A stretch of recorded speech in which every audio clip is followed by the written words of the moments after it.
라이터로 검색해서 일회용 라이터 1번 쓰면 객실 반입 가능하고 위탁 반입은 불가하다고 나오죠. 그리고 1인당 1개만 소지할 수 있는데 중국의 경우에는 객실, 위탁 둘 다 불가하니 참고해주세요.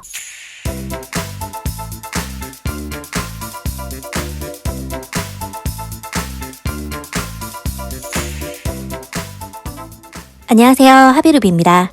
이번 영상은 일본 최신 입국정보, 한국 귀국정보로 준비해보았습니다.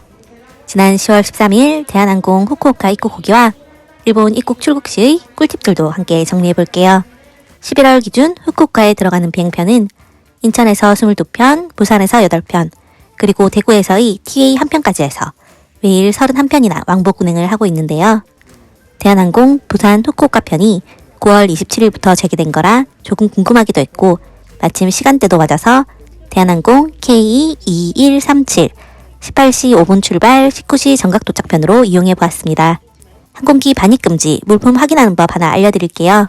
카카오톡 채널에서 물어보안이라고 검색하면 한국공항공사 보안검색 채널이 나옵니다. 채널 추가하시고 궁금한 물품에 대해 물어보면 객실 반입 가능한지 위탁 반입 가능한지 알 수 있어요.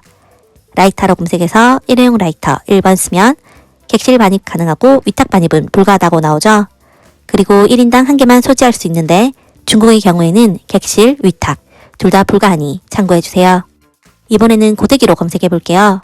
전기 고데기는 객실, 위탁 둘 다 가능하지만 일본의 경우 리튬 배터리와 몸체가 분리되는 배터리 탈착형만 기내에 반입이 가능하고요. 배터리 일체형은 객실도 위탁도 소지가 불가하다는 점 주의하셔야 합니다. 한국에서 일본으로 단기 감각으로 입국할 시에는 비자 없이도 입국이 가능하고 코로나 검역 절차도 종료되어 백신 미접종자도 별도 서류 없이 일본 입국이 가능합니다.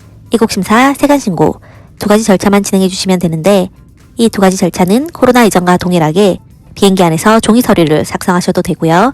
비지트 재팬 앱을 이용해서 사전 등록하신 후 QR코드를 발급받아 QR코드를 이용해 입국 절차를 진행하셔도 됩니다. 이 부분은 개인의 호불호에 따라 편리한 방법으로 진행해 주시면 되는데 일본에 자주 가시는 분들은 개인정보가 미리 등록되어 있는 비지트 재팬 앱이 편리하실 거고요. 일본에 딱 한 번만 갈 건데 비지트 재팬 앱 등록이 먼저 어렵고 귀찮다 생각하시면 종이 서류로 진행해도 일본 입국 시에 크게 다른 점 없으니 종이 서류로 진행하셔도 괜찮습니다. 에어부산으로 입국하시는 분들만 조금 주의하셔야 하는데 에어부산은 기내에서 입국 서류를 배포하지 않으니 비지트 재팬 앱 꼭 등록하고 가셔야지 당황하지 않으십니다. 부산에서 후쿠오카까지는 비행시간만 보면 30분 정도라 정말 짧은데 대한항공은 간단한 기내식도 받을 수 있어요. 햄, 치즈, 양상추 조금 들어간 기본 샌드위치하고 물이 나왔고 개인적으로는 조금 아쉬웠습니다. 19시 정각에 도착 예정이었는데 조금 지연돼서 비행기 내릴 때 보니 19시 15분경이었고요. 위탁 수화물 없이 QR로 입국심사, 세관신고 통과하고 나니 19시 23분 8분 만에 나왔는데 저녁 비행기 잘 안 타시겠지만 공항이 한산해서 좋기도 하다는 점 참고해주세요. 일본 여행을 준비하신다면 입국심사용 비지트 재팬 앱, 데이터 로밍용 eSIM, 환전 수수료 무료 트래블로그 카드, 대중교통 사용 시 정말 편리한 모바일 교통카드 이렇게 4가지는 꼭 알아보고 여행 가시기를 추천드리는데 트래블로그 카드는 세븐뱅크 ATM에서 수수료 없이 충전해둔 엔화를 타줄 수 있어 저는 공항에 도착하면 무조건 세븐뱅크 ATM부터 찾아서 환전 진행하고 또 세븐뱅크 ATM으로 교통카드 충전도 가능해요. 트래블로그 카드로 현금 2만엔 정도 찾아서 바로 모바일 교통카드에 충전 3,000엔 정도 해두고 이렇게 여행 시작하는 게 제 여행 루틴인 것 같아요.